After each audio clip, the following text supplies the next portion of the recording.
La Bible dit, ne garde pas dans ton cœur le mal qu'on t'a fait. Parce que ce mal-là que tu as gardé, il a généré en toi l'amertume. Ça a souillé ton cœur. Ça a souillé ta façon de penser.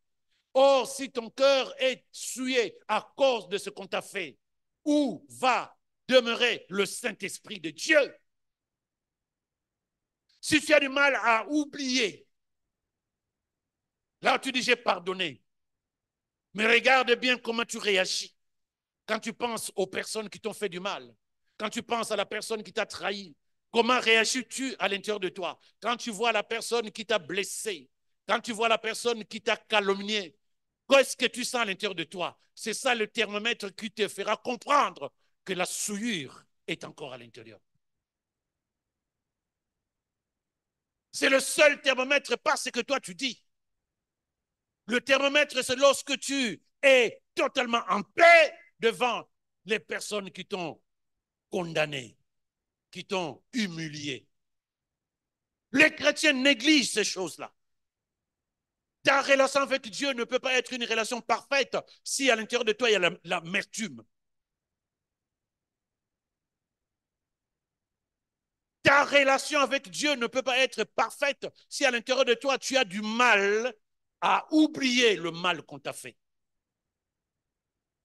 Hébreux 11, Hébreux 12, verset 14. Cherchez à vivre en paix avec tout le monde et à mener une vie qui plaît à Dieu. Sans cela, personne ne verra le Seigneur. Tu sais, Dieu, il s'en fiche de tes œuvres. Dieu, ce qui l'intéresse, c'est ton cœur. L'état de ton cœur. Quand on a demandé à Jésus quel est le plus grand commandement, Jésus a dit, aime Dieu de tout ton cœur, de toute ton âme, de toutes tes forces, de toutes tes pensées. Ensuite, aime ton prochain comme tu t'aimes toi-même. Maintenant, si tu ne t'aimes pas, aime ton prochain comme moi, Jésus, je t'aime. Il ne t'a pas donné 10 commandements. Un seul en deux. Dieu et ton prochain. Il n'a pas dit le frère de l'église. Il n'a pas dit la sœur de l'église. Ton prochain. Aime-le.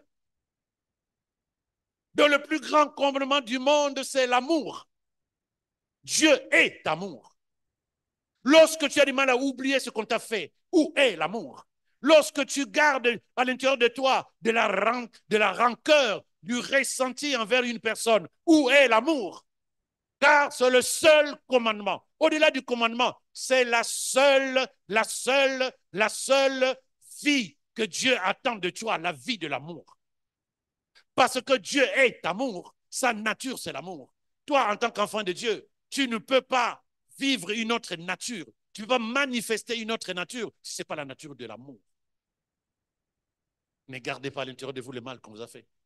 Et là, il nous dit, cherchez à vivre en paix avec tout le monde et à mener une vie qui plaît à Dieu.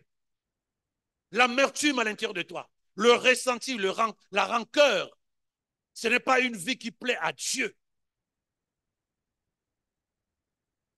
Tu ne peux pas tous les jours revenir sur les mêmes choses qu'on t'a faites. Ce n'est pas une vie qui plaît à Dieu.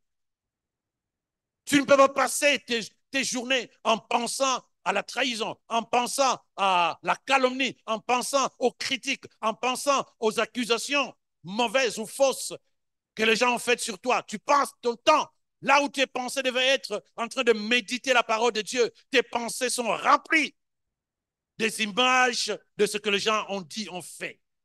Tu ouvres la porte à Satan. L'esprit ne peut pas demeurer à l'intérieur. Pire, l'esprit dit, si tu ne cherches pas à vivre en paix avec tout le monde et à mener une vie qui plaît à Dieu, tu ne peux pas voir le Seigneur. Ce sont des choses qu'on néglige, mais ce sont des choses qui sont essentielles. Et j'allais même dire, humainement parlant, c'est tellement logique.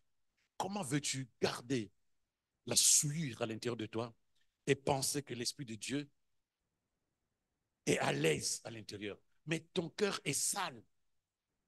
Sans l'amour de Dieu, ton cœur est sale. Parce que l'amour de Dieu va enlever la haine, va enlever le manque de pardon, va enlever la rancœur, le ressenti, l'amertume, l'amour de Dieu va t'amener à répandre comme des fleurs dans ton cœur, comme du parfum dans ton cœur. Et c'est là où l'Esprit de Dieu viendra habiter, parce qu'il n'y a pas de corps étranger. Lorsque tu as des ressentis, de l'amertume, tu t'énerves en 30 secondes, tu te réveilles en disant, voilà ce que tu m'as dit, voilà ce que tu m'as fait, voilà ce qu'on m'a fait, ça fait combien d'années? Mais ça fait 10 ans, ça fait 15 ans, mais toi tu ressasses, tu ressasses. Cela signifie que tu médites le mal qu'on t'a fait. Tu ne médites pas la parole de Dieu, tu médites le mal qu'on t'a fait. Mais si tu médites le mal qu'on t'a fait, est-ce que tu peux avoir la vie de Dieu? Nine. Si tu n'oublies pas ce que les gens ont dit contre toi, est-ce que tu es capable de recevoir la vie de Dieu? Non, parce que ton cœur est totalement inondé des choses mauvaises. Ta vie ne plaît pas à Dieu. L'amertume, bien aimé, c'est un sentiment qui survient. C'est une réaction à une situation que tu as vécue, quelle que soit. Une déception. Une déception. Tu attendais tellement des hommes. Les hommes te déçoivent. L'homme déçoit toujours. Je parle de l'être humain. Il décevra toujours. Si tu mets ta confiance à un être humain, attends-toi avant que tu ne quittes ce monde d'être déçu des êtres humains. Mais ça ne signifie pas qu'il faut pas avoir confiance aux êtres humains. Aie confiance aux êtres humains, mais positionne-toi totalement en Christ. C'est là où tu auras une stabilité de cœur. Sinon, chaque 2 jours, chaque 3 mois, tu seras déçu. L'homme en qui tu as confiance, l'être humain en qui tu as confiance, lui-même aussi cherche sa vie. Lui-même aussi est imparfait dans sa manière de fonctionner. Donc, si tu te focalises sur lui, il va te décevoir. Mais si tu te déçois, tu mets à l'intérieur de toi l'amertume. Mais si tu mets l'amertume à l'intérieur de toi, ta relation avec Dieu prend un coup. Parce que c'est le même cœur. C'est le même cœur. Le cœur au moyen duquel tu es censé aimer Dieu. Déception, injustice. Tu as vécu une injustice. Là où tu t'attendais que les gens te prennent tel que tu es, les gens t'amoindrissent. Tu vis une injustice. Ce n'est pas toi qui as fait. On dit c'est toi. On te condamne. C'est pas toi qui as dit. Mais on ne veut même pas t'écouter. Tu vis une injustice dans ta vie, dans ta famille, dans ton église, dans ton travail, dans la vie de tous les jours. Tu vis une injustice, tu es amer, amertume. Tu es désillusionné, tu es triste. Et il n'y a pas que la tristesse et la désillusion, il y a aussi l'irritabilité. Tu t'énerves facilement parce qu'il n'y a plus rien qui t'intéresse. Mais ça ne t'amène pas dans la vie joyeuse. Tu transportes ton corps, tu transportes ta vie. Tu n'es plus heureux, tu n'es plus épanoui. Tu regardes la vie avec... il n'y a plus rien qui t'intéresse. Tu transportes ton corps, ça va, ouais, ça va. Tu peux même aller à l'église. Tu peux même aller chez des amis, regarder un film, tourner, mais ça ne marche plus tant que tu n'enlèves pas la souillure qui est à l'intérieur de toi. La joie du Seigneur. La Bible dit dans Galates 5, verset 22, que c'est le Saint-Esprit qui produit la joie à l'intérieur de nous. La joie, ce n'est pas la drogue, ce n'est pas la boisson, ce n'est pas les femmes, ce n'est pas les hommes, ce n'est pas l'argent. Ça, c'est rien du tout, c'est des plaisirs. Mais la joie véritable, ça vient de Dieu. Mais tant que tu es dans l'amertume, tu ne seras pas dans la joie du Seigneur. C'est là où les gens cherchent plutôt des choses extérieures pour essayer d'être joyeux. Les relations deviennent conflictuelles parce que tu t'énerves facilement. Parce que les gens ne te comprennent plus. Parce que tu es sur la défensive. Parce que tu penses que du moment qu'on t'a déçu, tout le monde va te décevoir. Tu n'as plus confiance aux gens. Parce que tu penses que du moment qu'on t'a fait du mal, ben le monde entier, tout le monde est mauvais. Tu n'as plus confiance aux gens. Donc, rapidement, les relations deviennent des relations de conflit. Tu n'as plus envie de t'ouvrir aux gens. Non, moi, je n'ai plus confiance aux gens. J'ai parlé à un pasteur, il a pris ma vie, il a déposé, il a balancé ça à l'église. Mais il y a toujours quelqu'un qui sera dans le secret de ta vie. Le monde entier n'est pas comme celui-là ou celle-là. Des attentes insatisfaites. Tu avais des projets comme ceci, des projets comme cela. Tu as commencé, tu as mis des gens au parfum de ton histoire, de tes projets. Tu avances. Il y a des gens qui sont engagés en disant oui, je vais t'aider, je vais le faire, je te donnerai de l'argent, je ferai ceci. Tu es arrivé, rien n'a fonctionné. Tout ce que tu voulais faire, ça n'a pas fonctionné. Tout ce que les gens ont dit, ils n'ont pas fait. Ça te déçoit. Tu es désillusionné. Tu es dans l'amertume. Même quand la personne revient vers toi en disant, ouais, tu sais, je suis désolé. La dernière fois, tu dis, ouais, d'accord, c'est pas grave. C'est pas grave parce que tu es déçu pour de bon. Mais ce n'est pas ce que Dieu attend de toi. Y a-t-il quelqu'un avec moi? Les échecs répétés peuvent aussi t'amener à ne pas, à vivre l'amertume en disant, ouais, ça c'est pour les autres. Comme certains chrétiens qui pensent que la manifestation de la vie de Dieu, c'est pour certaines personnes, pas pour eux. Mais moi aussi, j'ai prié comme l'autre, mais ça ne marchait pas. Moi aussi, j'ai fait ma sémence, j'ai donné ma sémence, mais ça ne marchait pas. Non, ce n'est pas comme ça que tu vois les choses. Quand Dieu dit, ma parole te donne la vie nouvelle, il n'a pas dit pour ceux-là et non pour toi. Il faut enlever ça dans ton esprit. Enlève ça dans ton esprit. Tu es à même de vivre la vie de Dieu dès le moment où tu fais bien les choses selon Dieu et non pas selon les églises et non pas selon ta culture et non pas selon ta logique. Fais les choses selon Dieu et tu vivras la vie de Dieu. Dis amen avec moi. Quel que soit ce que tu as vécu, les échecs, les ratés, où tu as développé un sentiment d'impuissance, d'incapacité, ne sois pas amer, amer, amer, amer. Ne sois pas amer. Ne génère pas l'amertume à l'intérieur de toi. Tu vas souiller ton cœur et tu risques de perdre la place que l'esprit a besoin d'avoir dans ton cœur. Il faut qu'il ait de la place. Il faut que tu enlèves tout ce qui te fait mal. Jésus est venu pour libérer. De toute façon, est-ce que ça te fait plaisir ou pas? Si ça ne te fait pas plaisir, pourquoi tu gardes ça? Est-ce que ça te donne la paix? Non. Tu fais des insomnies à cause de ça. Tu te réveilles le matin fatigué, plus énervé encore. Et toute ta vie, tu veux vivre comme ça? Tu attends que ça parte? Non. La Bible dit, ne gardez pas dans vos cœurs. Est-ce que vous savez que la plupart des choses qui changent notre vie, Dieu attend que nous le fassions nous. Lisez toute la Bible. Partout où Dieu veut changer l'histoire de quelqu'un, partout où Dieu veut bénir la vie d'une personne, Dieu parle à l'impératif, c'est-à-dire il demande à la personne de faire quelque chose. Tu veux enlever la colère, il dit, ne vous mettez pas en colère. Dieu parle à l'impératif, c'est-à-dire qu'il donne un conseil à une personne de poser un acte. À partir de cet acte, les choses de sa vie vont changer. Donc ne prie pas, Seigneur, donne-moi. Dieu dit, fais. Parce que moi, dans le monde spirituel, j'ai déjà tout fait. Fais. Il dit, revêtez-vous de toutes les armes de Dieu. Celui qui prend les armes, porte-les et va combattre. Et non pas, non, je t'ai donné les armes, je vais combattre pour toi. Parce que nous savons dire, comme les gens de l'Ancien Testament, le Seigneur combattra pour nous. Le Seigneur combat pour nous, au travers nous, avec nous, par nous. Sinon, il ne t'aurait pas donné des armes. Ce que nous appelons les armes spirituelles. Dans Ephésiens 6. Si Dieu te donne des armes, c'est pour que tu ailles à la guerre. S'il ne te donnera pas, il ne t'aurait pas donné la capacité de terrasser l'ennemi. Il a dit, je vais le faire pour toi.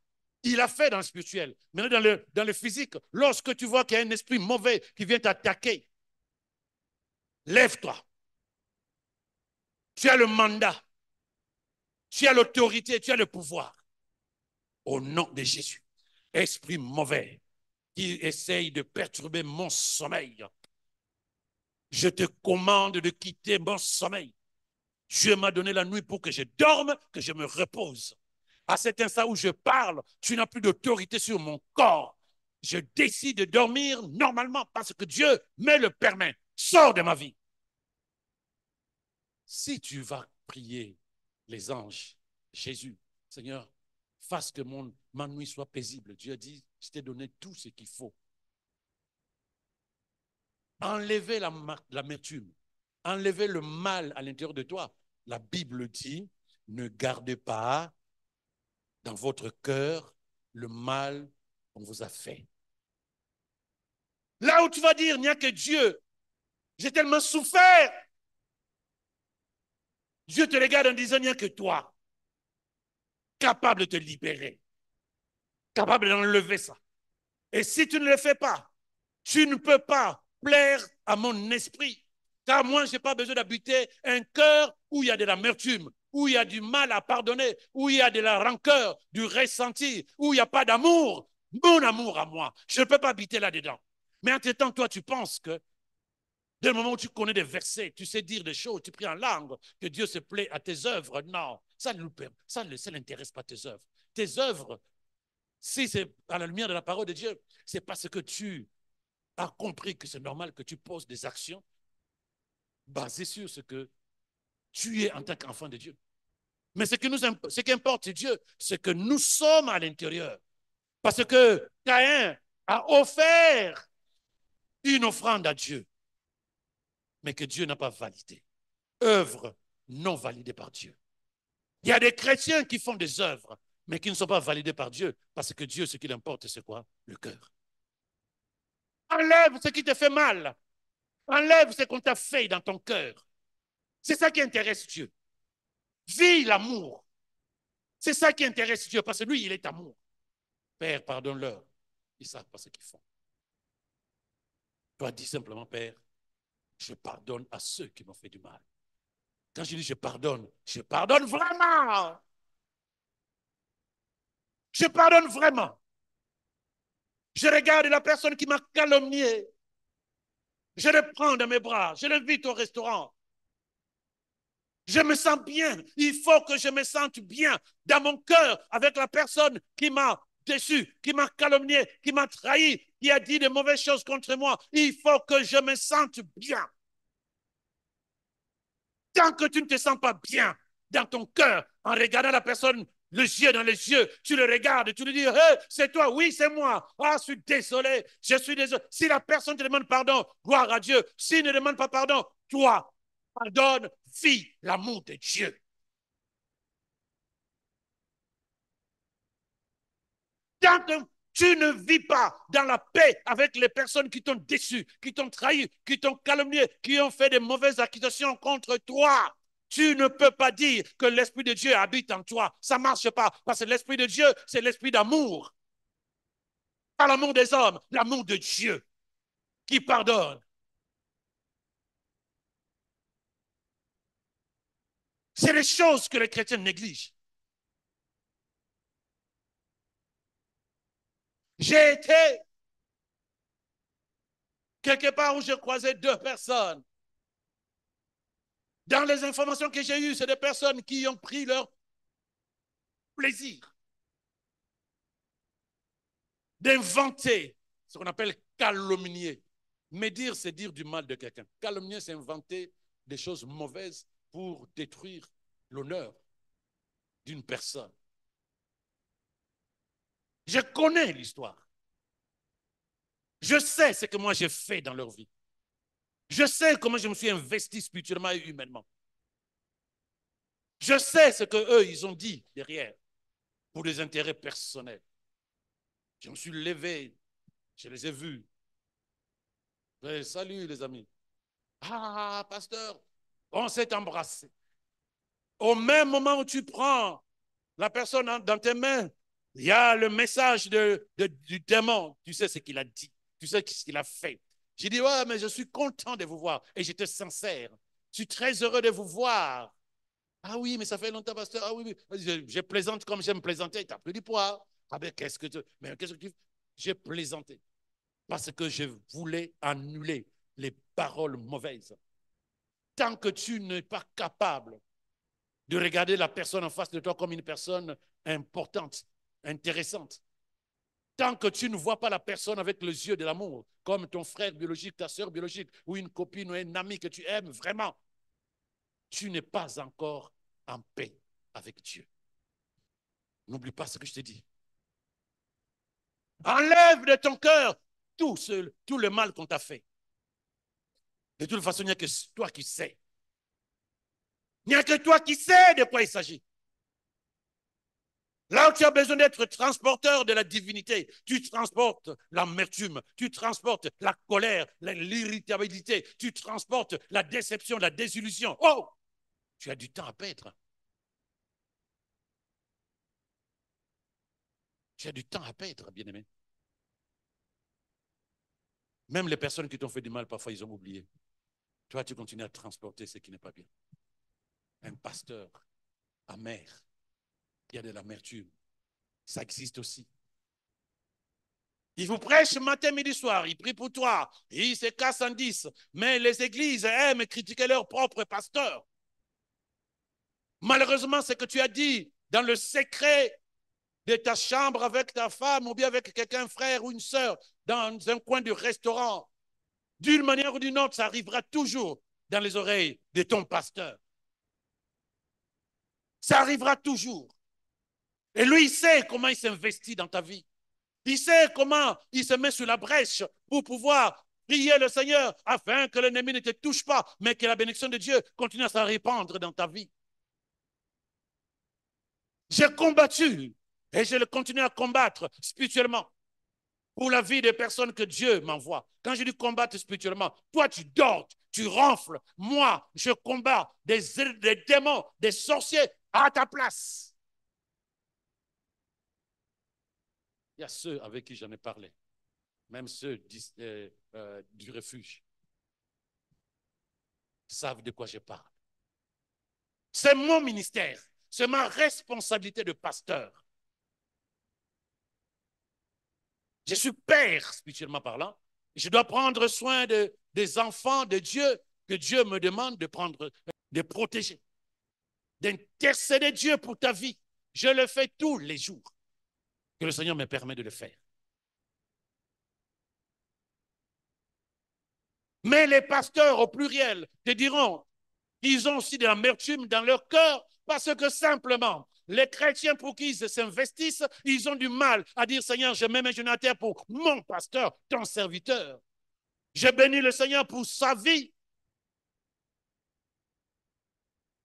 Il y a même un pasteur qui m'a dit il n'y a pas très longtemps, ah, gloire à Dieu. Tu sais que les gens pour qui nous souffrons, la plupart c'est des ingrats. C'est le terme qu'il a utilisé. La plupart c'est des ingrats. Il suffit que ça ne marche pas chez toi, ils vont ailleurs, ils vont t'abandonner. Parce qu'il y a une grande partie de son église qui a quitté. Pas parce qu'il est mauvais, parce que simplement, les gens avaient envie, là où il y a la belle musique, là où les gens font des bonnes choses. Il dit c'est des ingrats. Toi, tu galères pour eux. Eux, ils te laissent tomber. Critique, opposition. Critique, opposition.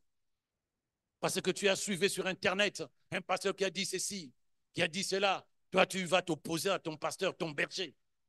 Pourquoi ne pas aller le voir, le dire, pasteur, j'ai entendu ça. Quelle est la véritable compréhension que je dois avoir? Mais tu es dans l'église, tu es opposé aux enseignements. Tu te dis, moi, je me nourris de pasteur YouTube. Il parle mieux que mon pasteur. Ça va arriver dans ses oreilles. Ça va arriver, t'inquiète. Manque de soutien. Il est dans les difficultés, humainement parlant. J'ai toujours dit une chose. Comment vous faites comprendre ça? C'est qu'aujourd'hui, le chrétien a oublié comment vivait Jésus, comment vivaient les disciples de Jésus. Les chrétiens maintenant, ils te disent, si tu es un bon pasteur, plein d'onction, il faut que tu aies un jet privé, 4 voitures, costard 9 chaque dimanche. Là, tu es un bon serviteur de Dieu. Donc, celui qui viendra entendre ici pour te parler de Dieu, ce n'est pas un bon pasteur. L'apôtre Paul, était en train d'engueuler les Corinthiens parce qu'il leur a dit, mais vous ne nous aidez pas. Et il a béni les Philippiens, les Colossiens, les Galates en disant, mon Dieu pourvoira tous vos besoins. Pourquoi? À cause de l'aide que vous nous apportez. Lui, Paul, qui a ressuscité quelqu'un d'entre les morts, avait besoin d'aide. Qui vous a dit que c'est ça un bon pasteur? C'est lui qui vient nipper, qui vient montrer sa femme s'habille en 10 000 euros, en 5 000 euros. Si cela est disponible, gloire à Dieu. Mais ne jugez pas votre pasteur derrière ce qu'il est à l'extérieur. Sinon, si tu veux qu'il soit aussi célèbre au niveau vestimentaire, ben investis dans sa vie. Puisque c'est de ça dont la Bible parle, que vous êtes censés soutenir, les chrétiens sont censés soutenir leurs bergers.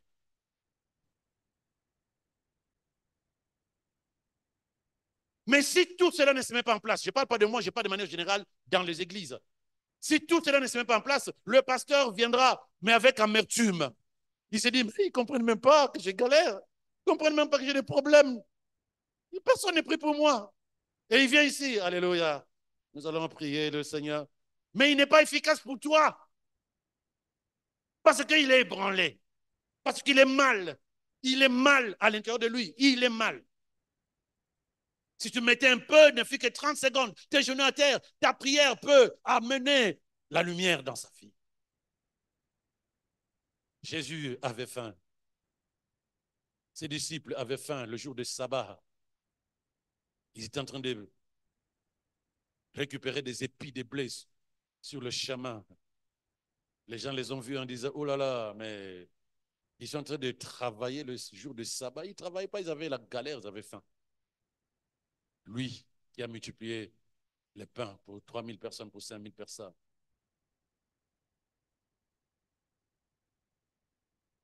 Lui qui a maudit le figuier parce qu'il avait envie de manger. Il s'est dit, le figuier doit me donner des figues. J'ai faim. Le figuier n'avait pas de figues. Jésus lui dit, c'est fini. Il n'aura plus de fruits. L'amertume peut demeurer dans la vie de ton berger lorsque tu ne comprends pas ça. Mais lui-même aussi, il doit travailler pour que l'amertume ne règne pas dans son cœur. Parce que la Bible parle de enlever. Chacun de nous, le pasteur, le chrétien, l'être humain, celui qui veut être en paix avec Dieu, doit enlever la souillure, la saleté à l'intérieur de lui. Un chrétien amer, il y en a tellement dans les églises. Blessure émotionnelle qui vient de Kuala Lumpur depuis 15 ans, 20 ans. Mais c'est dans l'église que ça va se manifester. Tu ne comprends pas pourquoi la sœur, on ne lui parle pas. Tu lui parles, non, la sœur, après le nettoyage, non, il faut rendre l'aspirateur dans le local. Mais je le sais, non? Vous me parlez comme un enfant, mais il n'y a rien de mauvais. Irritabilité en 30 secondes. Ou peut-être dans l'église, il y a des membres de l'église qui ont mal parlé. Moi, j'aime plaisanter. Emmener un peu la joie, on discute. Mais je sais qu'il y a des gens qui savent pas ce qu'on appelle plaisanter. Quand tu plaisantes, la personne pense que tu es en train de l'humilier. Blessure émotionnelle. J'aime pas comment tu me parles. Et quand il te voit, le frère, il est sur la défensive. Et c'est lui encore, il va encore raconter n'importe quoi. Blessure émotionnelle. Paroles, actions de frères ou de sœurs dans les églises qui t'ont fait mal. Et en fait, comme je dis tout le temps, là nous sommes le nombre que nous sommes ici. Si moi j'avais une blessure, des blessures émotionnelles, dit-on, à l'intérieur de moi. Donc chaque fois que vous venez, je réagis d'une manière. Comment se fera-t-il que vous êtes 1000, 2000? Pourquoi je dois réagir de la même manière devant 1000 personnes? Pourquoi je ne me pose pas la question en disant pourquoi avec Michel j'ai réagi pareil? Avec Jacques, j'ai réagi pareil. Avec Marie, j'ai réagi pareil. Avec Michel, avec Elisabeth, j'ai réagi pareil. Mais ces gens-là ne se connaissent pas. Donc, ce n'est pas eux le problème. Je pense que le problème est à l'intérieur de moi. Y a-t-il quelqu'un qui me suit? Quand tu vois que tes relations ont les mêmes problèmes, tu te comportes de la même manière devant beaucoup de personnes, n'accuse pas les personnes. Regarde à l'intérieur de toi, qu'est-ce qui te fait réagir comme ça. Regarde à l'intérieur de toi, qu'est-ce qui te fait réagir comme ça. N'accuse personne, parce que ces gens-là ne se connaissaient pas. Ils ne vivent pas ensemble pour dire, on va se comporter comme ça. Non, c'est toi qui réagis comme ça. quelle que soit la personne. Au travail, tu réagis comme ça. À l'église, tu réagis comme ça. Dans la famille, tu réagis comme ça. Et partout, tu réagis comme ça. Alors ne dis pas les gens sont méchants, ne dis pas les gens sont mauvais, ne dis pas les gens ne m'aiment pas, ne me considèrent pas. Non, dis-toi, je dois regarder à l'intérieur de moi. Pourquoi partout où je vais, je réagis de cette manière? J'aime dire que lorsque tu pointes quelqu'un en disant c'est lui qui me cherche des pouces sur la tête, regarde d'abord les 3 doigts et les 4 doigts qui reviennent vers toi pour te dire commence par chercher à l'intérieur de toi. Oui, c'est lui, c'est lui, c'est elle, c'est elle. Mais il y a 4 qui te disent calme-toi. Nous savons que c'est à l'intérieur de toi que se trouve le problème. Tellement facile d'accuser les autres. Dans les couples, il y a toujours l'autre qui a tort. Si ce n'est pas la femme, c'est l'homme. Les gens qui divorcent, ils ne sont pas nombreux, à part peut-être le coup violent, tentative de meurtre, tout ça. Mais tout ce qui amène les gens au divorce, personne n'accepte le tort. C'est lui, c'est elle. C'est lui, c'est elle. Prends l'un à côté. Qu'est-ce qui vous a divorcé? Ouh, frère, tu ne connais pas la sœur là. Il va te prendre 2 heures pour parler de la sœur qui était sa femme pendant 15 ans, 20 ans.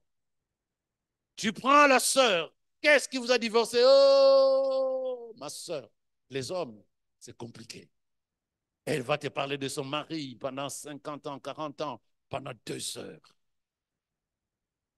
Personne ne cherche à savoir qu'est-ce qui se passe à l'intérieur de moi.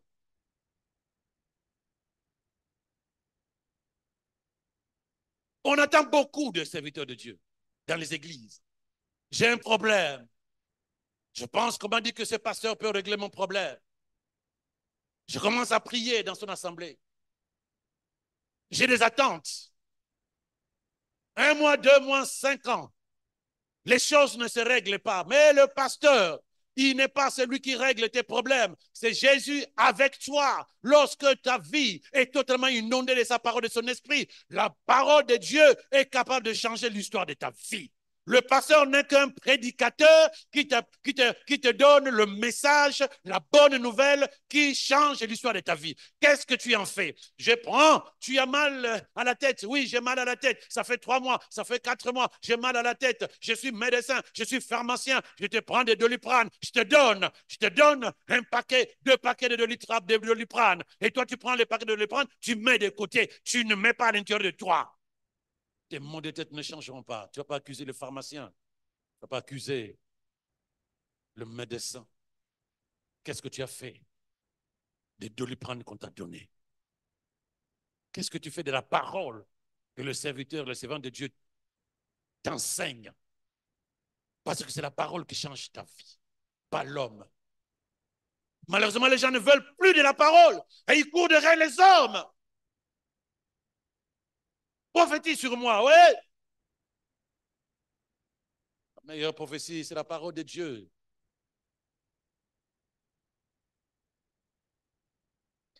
Qu'est-ce qui est difficile pour suivre la parole de Dieu? Qu'est-ce qui est difficile pour vivre la vie de la parole? Rien. Mais entre-temps, nous sommes tellement disciplinés quand quelqu'un prophétise sur moi en disant, ouais, chaque matin, réveille-toi, pose la jambe droite, la première et non pas la jambe gauche. Et tu verras la parole de Dieu va se manifester et dire, Amen, Amen, homme de Dieu. Et tu vas te battre pour toujours descendre par la jambe droite. Un homme, tu as plus confiance en l'homme qu'en Dieu. Mais cet homme qui l'a créé, mais cet homme mourra peut-être avant même toi. Est-ce qu'il peut prophétiser sur sa mort? Nine. Mais parle. Pense ta vie par rapport au Créateur. As-tu quelqu'un avec moi? Ces sentiments d'injustice dont j'ai parlé, même dans les églises, il y a des gens qui ont de l'amertume parce qu'ils estiment qu'ils ne sont pas utilisés comme il se doit par les autorités spirituelles de l'église. Ils se sentent justement jugés. Si ce n'est pas les déceptions, parce que j'ai prié, le pasteur m'a dit fais ceci, dis cela. Je l'ai fait, ça n'a pas marché. Mais pose-toi la question, comment je vis avec la parole? Qu'est-ce qui se passe à l'intérieur de moi? Parce que là où il y a des ronces, là où il y a des épines, là où il y a l'amertume, la déception, le manque de pardon, tu peux mettre toute la Bible dans ton cœur. La Bible dit, lui-même le maître, Jésus l'a dit, si il y a des ronces, il y a des épines, il y a des cailloux à l'intérieur de toi, quelles que soient les prophéties, quelles que soient les paroles qu'un homme ou Dieu lui-même peut déposer dans ton cœur, tant que les épines, tant que les soucis, tant que l'amertume, tant que la colère, tant que le manque de pardon ne quittera pas ton cœur, la parole ne peut rien t'apporter. Écoute bien l'Esprit te parler par ma bouche. Les choses ne changeront pas. Ma responsabilité n'est pas de te faire plaisir. Ma responsabilité de t'amener à devenir sérieux avec Dieu. Et tu verras Dieu être sérieux avec toi, manifester sa vie. Je ne serai pas celui qui te fera plaisir. Sinon, chaque 2 secondes, je te dirai, je te dis, ta vie sera différente demain. La vie sera différente demain, c'est la vérité de la Bible. Mais ça ne sera pas différent demain si toi, tu ne marches pas selon le conseil de Dieu. Ce n'est pas ma parole qui va changer ta vie. C'est ta foi en la parole de Dieu qui vont changer ta vie. Soyons sérieux. Le monde spirituel, c'est une réalité. Dieu existe. Le diable existe. Nous sommes capables de vivre la vie spirituelle dont Jésus parle dans Jean verset 10, chapitre 10, verset 10, que je suis venu pour que vous ayez une vie, entre parenthèses, une nouvelle et une autre vie, une meilleure vie, une glorieuse vie, une excellente vie, une vie de victoire. Tout cela est possible. Essayons d'être sérieux avec Dieu. Ne le prenons pas comme un enfant. La frustration, l'amertume, le ressenti, le manque de pardon. Fais attention. La déception. Tu es déçu des hommes, tu seras aussi déçu de Dieu, je te garantis. C'est le même cœur, tu n'as pas deux cœurs. Si les hommes t'ont déçu, tu n'as pas enlevé la déception. Tu auras du mal à croire en Dieu. Tu peux me dire, oui, moi je ne crois plus aux hommes, je me suis tourné vers Dieu. Mensonge. Parce que c'est le même cœur. Si tu n'es pas capable d'être en paix avec les hommes, tu ne seras pas capable d'être en paix avec Dieu. Si tu n'es pas capable d'obéir, d'aimer les êtres humains comme tu les aimes, comme Dieu les aime, tu ne peux pas aimer Dieu. Tu ne peux pas. La Bible dit, comment peux-tu aimer Dieu que tu ne vois pas, alors que tu es en train de haïr copieusement ton prochain? Seigneur, je t'aime. Mais quand tu vois la personne qui t'a calomnié, oulala, tu as envie de sauter. Quand tu vois la personne qui t'a trahi, tu as envie de proclamer des paroles de malédiction sur sa vie. De tous les malheurs de cette personne, c'est ta joie. Ah, tu sais que le frère, là, il a échoué à son travail, à son concours à Airbus. Moi, j'ai dit, on ne se moque pas des enfants de Dieu. Moi, je le dis, hein, on ne se moque pas des enfants de Dieu. Tu es content. Et tu penses que c'est ça que Dieu attend de toi. Ah, la sœur a divorcé finalement. Mais tu as même vu le mariage qu'ils ont fait là, comme si c'était des stars. Ils ont loué un château vers Toulouse là-bas. Ils ont divorcé, oui. Ah, vraiment. Mais c'est ça, moi, je dis que la sœur là, qu'est-ce que tu dis? Termine la phrase. Que Dieu me pardonne, mais franchement, que Dieu te pardonne, il ne te pardonne pas. Parce que Dieu n'attend pas de son enfant un comportement comme celui-là. Tu trouves du plaisir dans les malheurs des autres, sous couvert que ces gens-là t'ont fait du mal. Tu trouves du plaisir dans le malheur des autres, sous couvert qui t'ont trahi, qui t'ont déçu, qui ont mal parlé de toi, qui t'ont mal jugé. Enfant de Dieu, ton grand frère, ton Seigneur, Jésus, il est à la croix, on est en train de le frapper. Il dit, Père, pardonne-leur. Ça va bien pas ce qu'ils font. Tu es capable. Je dis, je le répète. Tu te sentiras vraiment bien avec Dieu le jour où tu vas te sentir bien devant la personne qui t'a fait du mal, qui t'a calomnié, qui t'a mal parlé, qui t'a déçu, qui a raconté n'importe quoi contre toi, qui t'a blessé, qui t'a frappé, qui a fait des choses mauvaises sur toi. Mais tu regardes la personne avec la même joie, comme si c'était un homme important, une personne importante dans ta vie. Mais quand tu as ce problème-là, dis-toi que ce n'est pas réglé à l'intérieur de toi. Et si ce n'est pas réglé, où est la place du Saint-Esprit? Sinon, tu vas m'expliquer comment ça fonctionne dans ta vie chrétienne. Il y a l'Esprit de Dieu et l'Esprit de la rancœur. Mais l'Esprit de Dieu apporte l'amour. L'amour pardonne, l'amour oublie, l'amour est l'amour de paix. Car ce que l'Esprit de Dieu produit au-dedans de nous, Galates 5, verset 22, c'est que l'Esprit de Dieu produit au-dedans de nous Car l'Esprit de Dieu produit bien autre chose. Le fruit de l'Esprit, c'est l'amour. Tu ne peux pas garder la saleté de ce qu'on t'a fait à l'intérieur de toi si tu aimes vraiment. Demandez aux mères, ceux qui ont déjà eu des enfants, quelles que soient les bêtises qu'un enfant peut faire, elle va crier, mais ça, mais touche à son enfant, tu seras surpris. Touche à son enfant, elle va oublier qu'elle est chrétienne. L'amour de Dieu, c'est l'amour qui ne regarde pas aux actions que tu poses, mais qui t'aime simplement comme si tu n'as jamais posé de mauvaises actions. Y a-t-il quelqu'un qui me suit là? La joie. Là où tu sens que la joie, c'est difficile pour toi. Là où tu sens que la joie, il faut d'abord que tu sois avec tel frère ou telle sœur pour que tu sois heureuse. Mais quand tu vois les autres, ta rapace de protection. Tu n'es pas dans la joie de Dieu. La paix. Est-ce que tu es en paix avec les autres? Quelle est la philosophie qui te conduit? Il y a même des chrétiens qui sont capables de récupérer un verset pour justifier leur comportement mauvais. Ils vont prendre un verset pour justifier. La Bible est ce qu'elle est, parole de Dieu. Mais si tu ne vois pas la pensée de Dieu dans ton comportement, ne dis pas que Dieu dit. Si tu ne vois pas la pensée de Dieu dans tes réactions, ne dis pas que c'est Dieu qui te conseille. Si tu ne vois pas, si tu ne vois pas à l'intérieur de toi le désir de réjouir le cœur de Dieu, ne dis pas que Dieu est d'accord dans ta manière de parler, de faire. Est-ce que quelqu'un avec moi? La paix, la patience. Là, tu sais attendre que quelqu'un devienne meilleur. Comme quand tu attends que ton enfant apprenne à commencer à parler. Ah, il a dit maman. Non, c'est papa. Non, il a dit maman. Non, c'est papa. Mais depuis quelques années, il ne parlait pas. Et on regarde les enfants avec impatience. Marche, marche, marche. Oh, il a marché. On est patient. Parce qu'on sait que les choses arriveront toujours. Quand quelqu'un est volontaire pour changer son histoire, soutiens-le. Soutiens le frère au lieu de l'accuser.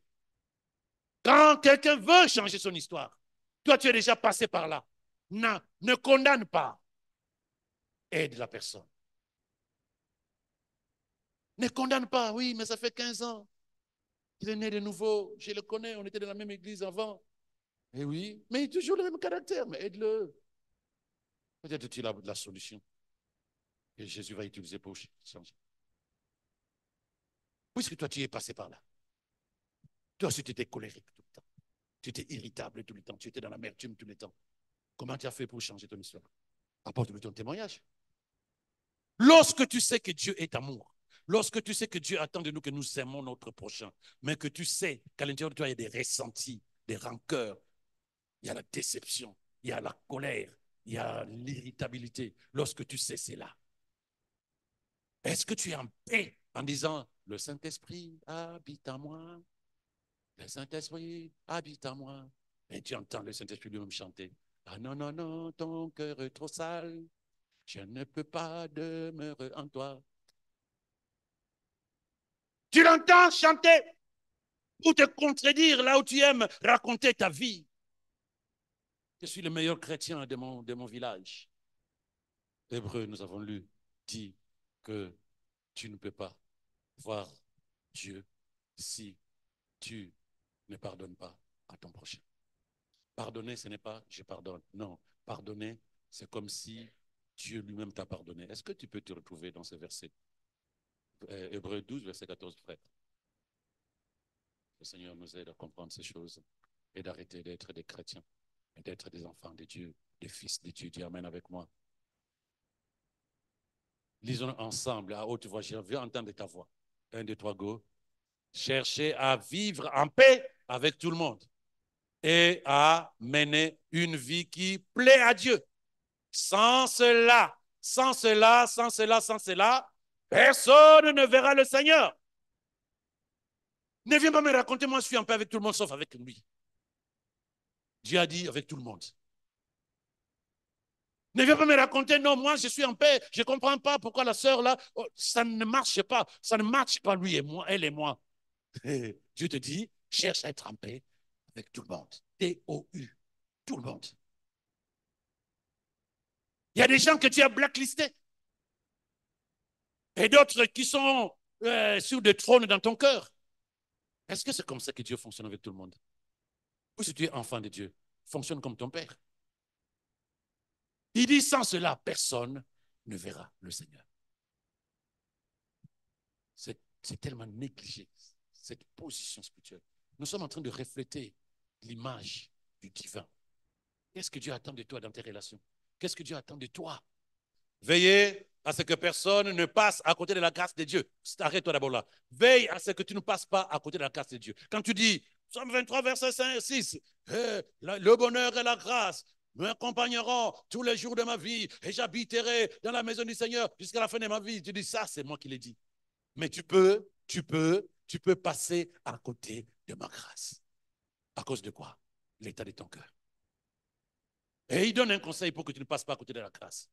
Qu'aucune racine d'amertume ne pousse, ne germe à l'intérieur de toi et ne cause du trouble et un empoisonnement pour plusieurs d'entre vous. C'est-à-dire que tu fais tout pour que l'amertume ne pousse pas dans ton cœur, parce que lorsque ça va pousser, ça va amener encore des choses mauvaises à l'intérieur de toi. Mais quand ton cœur devient chaque jour mauvais parce qu'un homme t'a déçu, où est le cœur que Dieu va bénir? La grâce de Dieu qui est disponible pour tout le monde. Tu risques de la perdre. Et ça t'amènera non seulement à ne pas vivre la vie de Dieu, mais à ne même pas voir Dieu le jour où tu mourras sur terre. Parce qu'il dit que personne ne verra le Seigneur s'il vit. Il n'est pas en paix avec tout le monde. C'est négligé dans les églises, parce qu'aujourd'hui, ce qui nous importe, quels sont les versets, quel est le pasteur qui va bien parler de ma vie pour que je sois riche, pour que je me marie, pour que j'ai des enfants, pour que je fasse des affaires. C'est ça qui nous importe. Et pourtant, il suffit que ton cœur soit à Dieu. Et pourtant, il suffit que l'Esprit de Dieu te parle à l'intérieur de toi. Tu es capable de vivre la vie de Dieu ici sur terre. Mais ça commence d'abord dans ton cœur. 1 Corinthiens 13, verset 5. Juste verset 5. Lisons-les encore ensemble. Celui qui aime ne saura agir à la légère ou commettre des actes inconvénients. Aimer, c'est ne pas penser d'abord à soi. Parce que quand tu vis dans l'amertume, tu penses d'abord à ce que les gens t'ont fait. Je disais tout à l'heure, lorsque tu es en conflit avec une personne, tu peux penser que c'est la personne d'abord. Deux personnes, tu peux penser que ce sont les deux personnes. Mais quand c'est trois, quatre personnes, surtout qu'ils n'habitent pas ensemble, commence déjà par te poser la question, qu'est-ce qui ne va pas chez moi? Parce que ces gens-là, ils ne se connaissaient pas pour venir me chercher des pouces sur la tête. Donc, aimer, ce n'est pas penser d'abord à soi, tes intérêts. Continuons. Aimer, ce n'est pas chercher son propre intérêt, insister sur ses droits. La plupart du temps, lorsque tu es dans l'amertume, dans la désillusion, dans l'irritabilité, parce que tu es insatisfait de quelque chose à laquelle tu t'attends. Tu es insatisfait. C'est ça qui va t'amener à être tout le temps en colère, tout le temps frustré. Parce que tu te dis, mais moi, ce n'est pas ce que je veux ça. Tes intérêts d'abord. Or, l'amour de Dieu, c'est d'abord les intérêts de Dieu et l'intérêt du prochain. Continuons. Chercher son propre intérêt, insister sur ses droits. L'amour n'est pas, or l'amertume est irritable. L'amertume t'amène à t'énerver facilement. L'amertume t'amène à te frustrer, à sortir des griffes devant les gens. C'est tous ceux que tu penses qui risquent encore de t'apporter des malheurs dans ta vie. L'amour n'est pas irritable. Il ne s'écrit pas contre les autres. S'écrire contre les autres, c'est s'énerver facilement contre les autres. Donc, un aigri, c'est une personne dont les déceptions ont rendu amer et irritable. Donc, un rire comme ça, il s'énerve, tu ne comprends rien. Tu dis, blessé de guerre. Quand on aime, on ne médite pas le mal. Quand on aime, on ne médite pas le mal. Quand on aime, on ne médite pas le mal. Quand tu aimes vraiment comme Dieu, tu ne vois pas le mal chez les autres. Tu es méfiant. Tu n'as pas confiance. Tu veux juste qu'on te dise des mauvaises choses sur la personne pour que tu aies raison.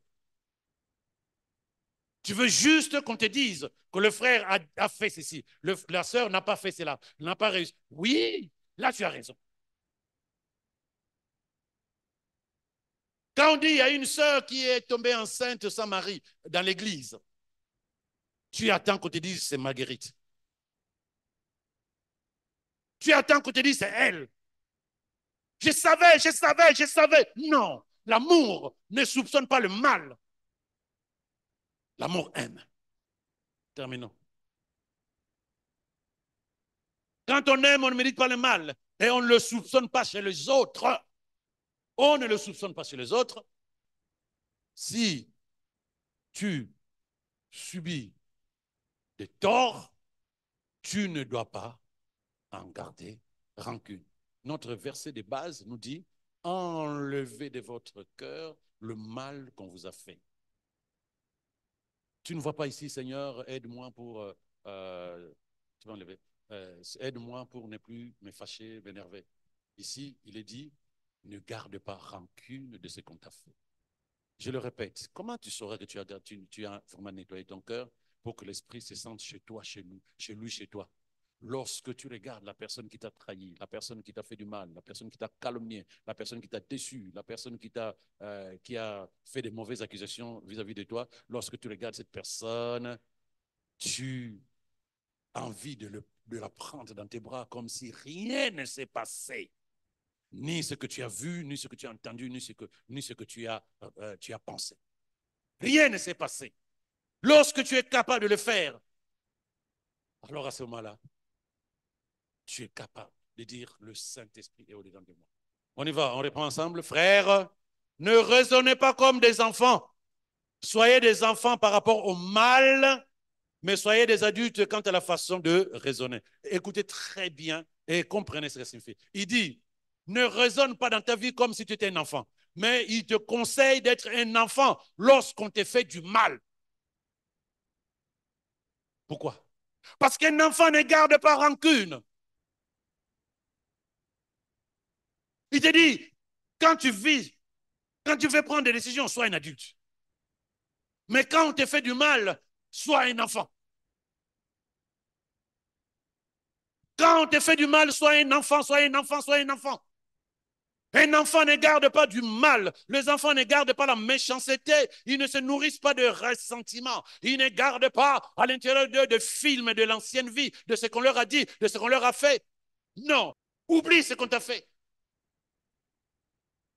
C'est ça qu'il dit là-bas. Il dit, ne raisonnez pas comme des enfants. Vous êtes des adultes. Pour prendre une décision, sois un adulte. Pour faire le choix de la vie, sois un adulte. Derrière la parole de Dieu. Mais devant le mal, sois un enfant. Ils n'ont même pas de bon sens pour reconnaître le mal qu'on leur fait. Chaque fois que tu laisses un peu d'espace à l'amertume, tu ouvres une grande porte comme ça à Satan. Il ne vient pas seulement avec l'amertume. Il va détruire toute la parole que tu as apprise. Il va détruire toutes les valeurs que tu as développées spirituellement. Il va détruire et il va commencer à mettre le ressenti, la rancœur, le manque de pardon, la déception, le manque de confiance. Il va mettre tout ça à l'intérieur de toi. Là où l'amour pardonne, là où l'amour ne regarde pas l'homme dans ses œuvres, mais simplement parce qu'il faut que j'aime, comme une mère aime son enfant. Parce que nous, on aime souvent la plupart du temps parce qu'on nous fait du bien. Mais une mère aime son fils, son enfant, parce que l'enfant est encore bébé. Quel bien cet enfant a fait à ses parents? Rien. Mais ils vont l'aimer comme personne. Dieu te demande d'aimer ton prochain comme une mère comme aime son fils. Je vous déconseille que les gens vous comprennent. Ne revendiquez pas les gens qui vous comprennent. Ne revendiquez pas les gens qui vous comprennent. Vivez la vie de Dieu. Les gens ne doivent pas vous comprendre. Il faut que tu arrêtes ça, sinon tu ne peux pas changer. Tu dois enlever les filtres qui sont à l'intérieur de toi, qui t'amènent à être mauvais, qui t'amènent à être méfiant, qui t'amènent à ne pas avoir confiance, qui t'amènent à ne pas pardonner. Il faut que tu te sentes bien envers tout le monde. Si ce n'est pas ça, il y a un problème. Tu ne peux pas choisir ce que tu dois aimer. Tu ne peux pas. Tu dois laisser Dieu manifester son amour. Tu dois refléter la vie de Dieu, l'amour de Dieu. Dieu te pardonne toujours. Tu dois ressembler à ton Père. Tu sais combien de fois tu l'as déçu? Est-ce qu'il a gardé l'amertume contre toi? Seigneur, je viens de ta présence te célébrer, te demander de me donner du pain pour demain. Dieu te regarde et dit, toi, tu sais ce que tu m'as fait, hein? Tu sais ce que tu m'as fait, toi? Franchement, tu n'as même pas honte de venir encore vers moi. Si Dieu faisait ça, tu serais chrétien, toi. Mais toi, tu es enfant de Dieu. Et tu parles au nom de Dieu. Je te pardonne. J'oublie tout ce que j'ai entendu que tu as dit. J'oublie tout ce que tu as fait. J'oublie tout ce que je pensais à l'intérieur de moi. J'enlève ces pensées sombres qui m'énervaient chaque fois que je pensais à toi, à cause de ce que tu m'as fait, à cause de ce que tu m'as dit et que tu as dit, à cause de ce que tu as raconté me concernant. J'oublie tout cela. Je mets l'amour de Dieu à l'intérieur de moi et l'amour de Dieu remet la vie de Dieu à l'intérieur de moi. Quand je vois la gloire de Dieu. Je prie pour que le Seigneur fasse des grandes choses dans ta vie. Je prie pour que tu sois un témoignage dans notre église, dans ta famille, dans ton église, s'il n'est pas dans l'église où tu pries, dans ta vie, dans tes projets. Je prie que le Seigneur te donne davantage. Quand tu pries pour quelqu'un véritablement, tu annules toutes les pensées sombres que Satan veut mettre dans ton cœur. Mais la dernière fois que tu as prié pour quelqu'un qui t'a fait du mal, la dernière fois que tu as prié pour quelqu'un qui a mal parlé contre toi, la dernière fois que tu as prié contre quelqu'un qui t'a trahi, la dernière fois quelqu'un qui s'est moqué de toi, la dernière fois que tu as prié pour cette personne,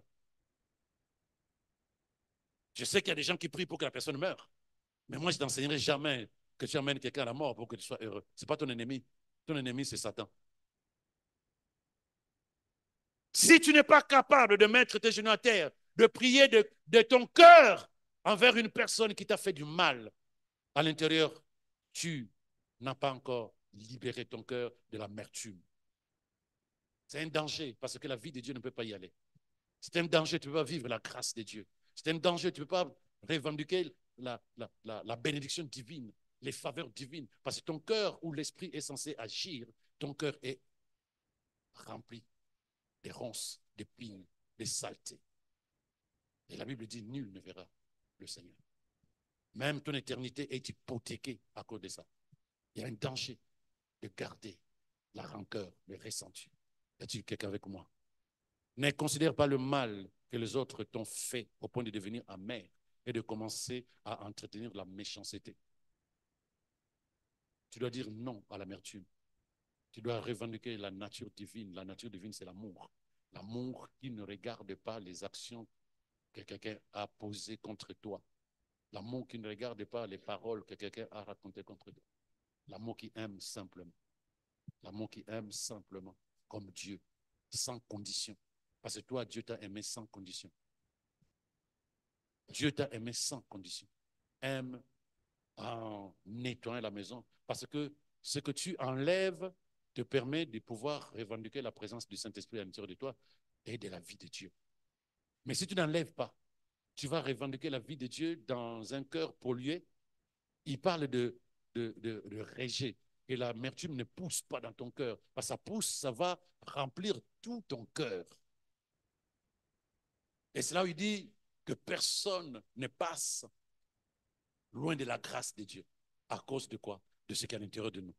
C'est négligé par les chrétiens. Mais je prie que l'Esprit te parle directement toi-même, que tu dises, mais c'est vrai que ça ne m'apporte rien. Le diable voudra que tu gardes le ressenti. Tu regardes le frère en disant, c'est lui, tout ce que j'ai subi à cause de lui. Tu regardes la sœur en disant, c'est elle, tout ce que j'ai subi, c'est à cause d'elle. Déjà, il faut que tu aies raison. Parce que l'ennemi viendrait te faire croire que c'est vraiment celui qui a dit ça.